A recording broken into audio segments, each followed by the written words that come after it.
রব্বুল আলামিন কালামুল্লাহ মাজিদের মধ্যে বলেছেন, হে মুমিন বান্দারা, তোমার দ্বারা যদি ভুল হয়ে যায় ক্ষমা চাও আমার কাছে। রব্বুল আলামিন কালামুল্লাহ মাজিদের মধ্যে বলছেন, কুল ইয়া ইবাদিয়াল্লাযীনা আসরাফু আলা আনফুসিহিম লা তাকনাতু মির রাহমাতিল্লাহ ইন্নাল্লাহা ইয়াগফিরুদ যুনুবা জামিআ ইন্নাহু হুয়াল গফুরুর রহিম। التائبون العابدون الحامدون السائحون الراكعون الساجدون الآمرون بالمعروف والناهون عن المنكر والحافظون لحدود الله। যাদেরকে আল্লাহ পছন্দ করেন এদের মধ্যে এক নাম্বার হচ্ছে যাদের ভেতরে তওবার গুণাগুণটা থাকে। আল্লাহর যারা প্রিয় বান্দা হবে এদের ভিতরে এক নাম্বার এরা তওবাকারী হবে। এদের দ্বারা যদি ভুল ভ্রান্তি হয়ে যায় এরা তৎক্ষণাৎ আল্লাহর কাছে তওবা করে দেবে। আচ্ছা বলুন, এখানে আমরা যতগুলি মানুষ রয়েছি, আমরা আমাদের জীবনে গুনাহ হয় না এমন কেউ আছে? কেউ আছে? কেউ নাই। আমার আপনার দ্বারা দিনে শত শত হাজার হাজার ভুল, হাজার হাজার গুনাহ হয়ে থাকে। কিন্তু আমাদেরকে যদি আল্লাহর প্রিয় বান্দা হতে হয় তাহলে আমাদেরকে তওবাকারী হতে হবে। আমাদের দ্বারা ভুল হয়ে গিয়েছে, আমাদের দ্বারা ভুল হওয়া সম্ভব। আমরা আদম সন্তান, আমরা মানুষ, আমাদের দ্বারা ভুল হয়ে যাওয়া সম্ভব। কিন্তু ভুল হয়ে যাওয়ার পরে আমরা যে চুপচাপ বসে থাকবো এটা হচ্ছে বোকামির পরিচয়। কারণ আল্লাহ আপনাকে কোনো জায়গায় চুপচাপ বসে থাকতে বলেননি। আল্লাহ বলেছেন যে তোমার দ্বারা ভুল হয়ে গিয়েছে, তুমি আসো আমার কাছে ক্ষমা চেয়ে নাও। তো এক নাম্বার যারা ভালো মানুষ হবে, যারা আল্লাহর প্রিয় বান্দা হবে, এদের গুণাবলী হবে এরা হবে তওবাকারী। এরা ভুল করলে চুপচাপ বসে থাকবে না, কারণ এরা জানে যেটা মুমিনের পরিচয় নয়, এটা ভালো মানুষের পরিচয় নয়, আল্লাহর প্রিয় বান্দাদের পরিচয় নয়। কারণ বিশ্বনবী সাল্লাল্লাহু আলাইহি সাল্লাম বলছেন, ইন্নাল মুমিনা ইয়ারা জুনুবাহু কান্নাহু কাঈদুন তাহতা জাবালিন। বিশ্বনবী বলেন যে মুমিনের দ্বারা যদি, যারা আল্লাহর প্রিয় বান্দা, যারা মুমিন, এদের দ্বারা যদি কোনো ভুল হয়ে যায়, এরা গুনাহ হয়ে যায়, তাহলে গুনাহটাকে এরা এমন মনে করে যে সে কোনো পাহাড়ের নিচে বসে আছে আর সব সময় একটা ভয় তার ভিতরে লেগে আছে যে কখন যেন পাহাড় আমার উপরে পড়ে যায় আর এই পাহাড়ের নিচে আমি ধূলিসাৎ হয়ে যাই। বলছিলাম যে যারা আল্লাহর প্রিয় বান্দা হবে এদের দ্বারা যদি ভুল হয়ে যায়, গুনাহ হয়ে যায়, তাহলে এরা সব সময় মনে ভাবে যে আমি পাহাড়ের কোন একটা নিচে বসে আছি, আর সব সময় তার মনে একটা ভয় ভীতি লেগে থাকে যে পাহাড় যেন কখন আমার উপরে পড়ে গিয়ে এর ভিতরে আমি ধূলিসাৎ হয়ে যাবে। এরকম মনে হবে কার? আল্লাহর প্রিয় বান্দা। আর যারা ফাসিক, যারা গুনাহগার, এদের দ্বারা যদি ভুল হয়ে যায়, এদের দ্বারা যদি গুনাহ হয়ে যায়, এর মনে হয় কেমন জানেন? যে কোন একটা মাছি উঠতে উঠতে এসে তার নাকের ডগায় বসলো, এইভাবে ইশারা করলো, মাছিটা পালিয়ে গেল। এরকম ফাজেরের দ্বারা যদি গুনাহ হয়ে যায় তাহলে এরকমটা মনে করে। আচ্ছা বলুন, আপনি অন্তরে হাত দিয়ে বলুন যে আমার আপনার দ্বারা গুনাহ যখন হয়ে যায় তখন আমার আপনার কেমন মনে হয়? এমনটা মনে হয় না যে কোনো আমরা গুনাহটাকে কোনো কিছুই মনে করি না, গুনাহ হয়ে গিয়েছে, একটু কোনো চিন্তা নাই, একটু কোনো মানে আমার দ্বারা যে গুনাহ হয়ে গেছে কোনো একটা অনুশোচনা নাই, অনুতপ্ত নয়, আমরা গুনাহ করেই যাচ্ছি। এটা আল্লাহর প্রিয় বান্দার পরিচয় নয়। আমার ভাইয়েরা, রব্বুল আলামিন কালামুল্লাহ মাজিদের মধ্যে বলেছেন, হে মুমিন বান্দারা, তোমার দ্বারা যদি ভুল হয়ে যায় ক্ষমা চাও আমার কাছে। রব্বুল আলামিন কালামুল্লাহ মাজিদের মধ্যে বলছেন, কুল ইয়া ইবাদিয়াল্লাযীনা আসরাফু আলা আনফুসিহিম লা তাকনাতু মির রাহমাতিল্লাহ ইন্নাল্লাহা ইয়াগফিরুদ যুনুবা জামিআ ইন্নাহু হুয়াল গফুরুর রহিম। রব্বুল আলামিন বলেন, হে নবী, আপনি আমার ওই সমস্ত গোলামেদের বলে দাও, ওই সমস্ত বান্দা বান্দীদের বলে দাও যারা গুনাহ করে নিজে পাপিষ্ট হয়েছে, নিজের জীবনটাকে বরবাদ করে দিয়েছে, বেকার করে দিয়েছে, এদেরকে বলে দিন এরা যেন লা তাকনাতু মির রাহমাতিল্লাহ, এরা আল্লাহর রহমত থেকে নিরাশা না হয়ে যায়। যতগুলো গুনাহ করেছি আমাকে রব্বুল আলামিন ক্ষমা করবেন কিনা, এইরকম কখনো যেন হতাশায় না ভোগে, নিরাশা না হয়ে যায়, হতাশা না হয়ে যায়। কারণ ইন্নাল্লাহা ইয়াগফিরুদ যুনুবা জামিয়া, নিশ্চয় রব্বুল আলামিন সমস্ত গুনাহকে ক্ষমা করে থাকেন। খবরদার, আপনার দ্বারা গুনাহ হয়ে গেলে আপনি তায়েব হন, তওবাকারী হন। তৎক্ষণাৎ গুনাহ হয়ে গিয়েছে, তৎক্ষণাৎ আল্লাহর কাছে ক্ষমা চেয়ে নিন। এটাই হচ্ছে আল্লাহর প্রিয় বান্দাদের পরিচয়। এক নম্বর হলো এরা হবে তাওবাকারী। দ্বিতীয় নম্বর রব্বুল আলামিন বলছেন আত-তাইবুনাল আবিদুন, যারা আল্লাহর প্রিয় বান্দা হবে এরা হবে ইবাদতকারী, এরা হবে আল্লাহর ইবাদতকারী। এরা আল্লাহর ইবাদত ছাড়া থাকতে পারবে না। কারণ এরা জানে যে আমাদেরকে আল্লাহ পাক রব্বুল আলামিন একটা উদ্দেশ্য সৃষ্টি করেছেন। আচ্ছা, আমরা এখানে একটা সভা দিয়েছি, সবার একটা উদ্দেশ্য আছে না নাই? অবশ্যই আছে। আল্লাহ আমাদেরকে সৃষ্টি করেছেন, এর কোনো উদ্দেশ্য আছে না? অবশ্যই আছে। রব্বুল আলামিন নিজের উদ্দেশ্যের কথা বলছেন, কালামুল্লাহ মাজিদের মধ্যে বলেন ওয়ামা খালাকতুল জিন্না ওয়াল ইনসা ইল্লা লিয়াবুদুন। আল্লাহ বলেন যে আমি মানুষ এবং জিন জাতিকে আমি আমার ইবাদতের জন্য সৃষ্টি করেছি। মুমিনরা এটা জানে যে আল্লাহ আমাদেরকে এমনি এমনি সৃষ্টি করেননি, আমাদেরকে কোনো একটা উদ্দেশ্যে সৃষ্টি করেছেন। তো যারা মুমিন হবে, যারা আল্লাহর প্রিয় বান্দা হবে, এরা তাওবাকারী, এরা হবে কি আল্লাহর ইবাদতকারী। কারণ ইবাদত যদি না আপনার দ্বারা হয় তা আপনি আল্লাহর প্রকৃত আল্লাহর প্রিয় বান্দা হতে পারবেন না। আপনাকে যে উদ্দেশ্য আল্লাহ তৈরি করলেন, সৃষ্টি করলেন, সে উদ্দেশ্য যদি আপনি ফলো না করেন তো কেমন করে হলো বলেন?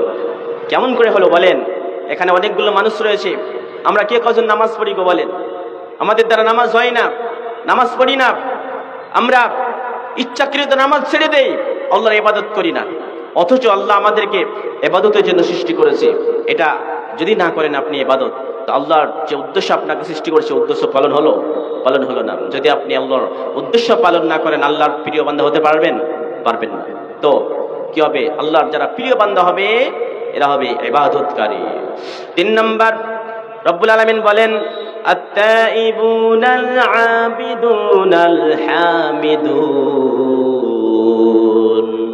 3 নম্বর গুনাহগুণ হবে এরা হবে প্রশংসাকারী। এরা সকালে বিকালে, রাত্রে সকালে সন্ধ্যায় এরা আল্লাহর প্রশংসা করা ছাড়া থাকতে পারবে না। কারণ প্রশংসা আল্লাহর সবসময় আমাদের করতে হবে। সকালে বিকালে, উঠতে বসতে, চলতে ফিরতে প্রশংসা আমাকে আপনাকে করতেই হবে। যারা মুমিন, যারা প্রিয় আল্লাহর বান্দা হবে, এর মুখ থেকে সবসময় আল্লাহর প্রশংসা বের হবেই।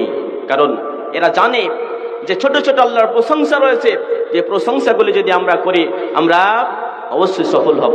কারণ অনেক হাদিস রয়েছে, অনেক হাদিসের মধ্যে একটা হাদিস আমি আপনাদের প্রথমে শোনাচ্ছিলাম। আল্লাহ পাক রব্বুল আলামিন নবী বলছেন আলহামদুলিল্লাহি তামলাউল মিজান। কোন ব্যক্তি যদি আলহামদুলিল্লাহ বলে, এটা আল্লাহর প্রশংসা, তাহলে আল্লাহ তার নেকির পাল্লাকে ভারী করে দেবেন। তারপর তাসবিহ ওয়াত তাকবীর মিলউস সামাওয়াতি ওয়াল আরদ, এবং কেউ যদি আল্লাহু আকবার সুবহানাল্লাহ বলে, আল্লাহ রাব্বুল আলামিন নেকিতে জমিন এবং আসমান ভরে দেবেন। এগুলো আল্লাহর প্রশংসা। এগুলো মুমিনদের দ্বারা উঠতে বসতে চলতে ফিরতে যারা আল্লাহর প্রিয় বান্দা হবে এদের মুখ থেকে বের হতেই থাকবে। আর আমি আপনি এমন আল্লাহর প্রিয় বান্দা যে পুরো দিন চলে যাচ্ছে, রাত চলে যাচ্ছে, একবার আল্লাহর নাম উচ্চারণ করার মতো আমার কাছে সময় হয় না। আহা, কেমন আমরা আল্লাহর প্রিয় বান্দা হলাম বলেন? কেমন আমরা মুসলমান হলাম যে আল্লাহর প্রশংসা, আল্লাহর নামটা একবার মুখে উচ্চারণ করতে পারলাম না। হা আমার ভাইরা, খবরদার, আল্লাহর প্রিয় বান্দা হওয়ার চেষ্টা করেন। আল্লাহর প্রশংসাতে আপনার মুখটাকে ভিজিয়ে রাখেন। উঠতে বসতে চলতে ফিরতে আপনি যখনই আপনার মনে হলো তখন আল্লাহর প্রশংসা করেন। সুবহানাল্লাহ বলেন, আলহামদুলিল্লাহ বলেন, আল্লাহু আকবার বলেন, সুবহানাল্লাহি ওয়া বিহামদিহি সুবহানাল্লাহিল আযীম। এই দোয়াগুলি পড়েন। এই দোয়াগুলি খুবই মহামূল্যবান দোয়া। এই দোয়াগুলো পড়লে আপনার অনেক নেকি রয়েছে, অনেক নেকি রয়েছে। তারপরে লা ইলাহা ইল্লাল্লাহু ওয়াহদাহু লা শারীকা লাহু লাহুল মুলকু ওয়া লাহুল হামদু ওয়া হুয়া আলা কুল্লি শাইইন কাদির। এই দোয়াগুলো পড়েন। এই দোয়াগুলিতে অনেক নেকি রয়েছে। এই দোয়াটা সম্পর্কে আল্লাহ পাকের নবী বলছেন যে কোনো ব্যক্তি যদি এই দোয়াটা দৈনিক 100 বার পড়ে, 100 বার, তাহলে 10টি গোলাম আজাদ করার সমান নেকি আল্লাহ তাকে দেবেন। তো এই মহামূল্যবান অনেক দোয়া রয়েছে। এই দোয়াগুলো আমরা পড়তে থাকবো। আল্লাহর জিকিরে আমরা নিজের জবানটাকে আমরা ভিজিয়ে রাখবো। তাহলে কয় হলো আল্লাহর যারা প্রিয় বান্দা হবে এদের 3 নম্বর গুণাগুণ হলো যারা হবে আল্লাহর প্রশংসাকারী। এবার 4 নম্বর গুণাগুণ রব্বুল আলামিন বলেন আত-তাইবুনাল আবিদুনাল হামিদুনাস সাইহুন।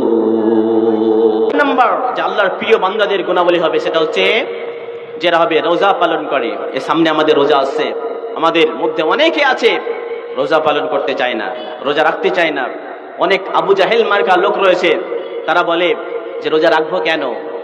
রোজা তো রাখবে তারা যাদের বাড়িতে খাবার নেই, আমাদের বাড়িতে তো খাবার আছে, আমরা রোজা রাখবো কেন? এরকম আবু জাহেল মার্কা লোক আছে না? আমাদের দিকে আছে, আমার স্বচক্ষে দেখা লোক আছে।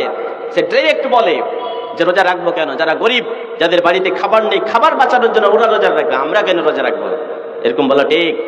ইসলামের 5টা স্তম্ভের মধ্যে একটা স্তম্ভ হচ্ছে রোজা। কেউ যদি রোজা না পালন করে মুসলমান থাকতে পারবে? সে 5টা স্তম্ভের মধ্যে একটা স্তম্ভকে অস্বীকার করলো, মানলো না, কিভাবে সে মুসলমান হতে পারে বলেন? তো সামনে যে রোজা আসছে, এই রোজা আমরা যারা সুস্থ শরীর নিয়ে থাকবো, আমরা সবাই ইনশাআল্লাহ আমরা 1 মাস রোজা পালন করার চেষ্টা করবো ইনশাআল্লাহ। আমরা সকলে বলি ইনশাআল্লাহ। তো যারা আল্লাহর প্রিয় বান্দা হবে তাদের 4 নাম্বার গুণাবলী যারা হবে রোজা পালন করে। এরপরে 5 নাম্বার গুণাবলীর মধ্যে রব্বুল আলামিন বলেন التائبون العابدون الحامدون السائحون الراكعون الساجدون। 5 নাম্বার এবং 6 নাম্বার।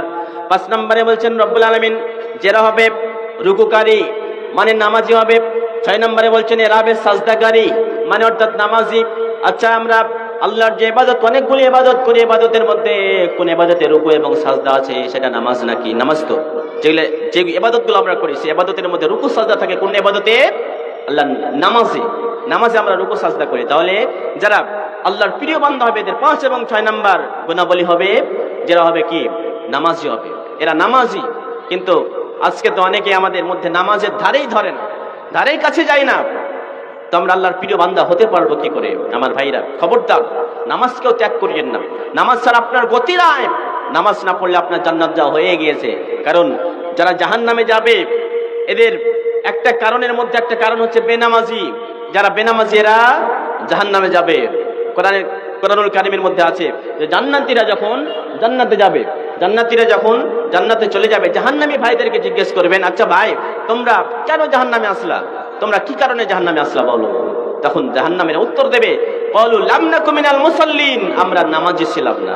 তো খবরদার নামাজ ছাড়া যাবে না। নামাজ যদি না পড়েন আপনাকে জাহান্নামে যাওয়া লাগবেই। তো কি হলো?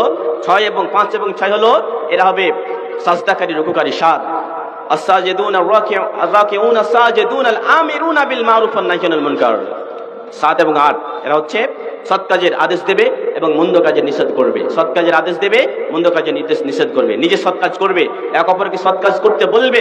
নিজে খারাপ কাজ করবে না, এক অপরকে খারাপ কাজ থেকে বারণ করার চেষ্টা করবে যে খারাপ কাজ করা যাবে না।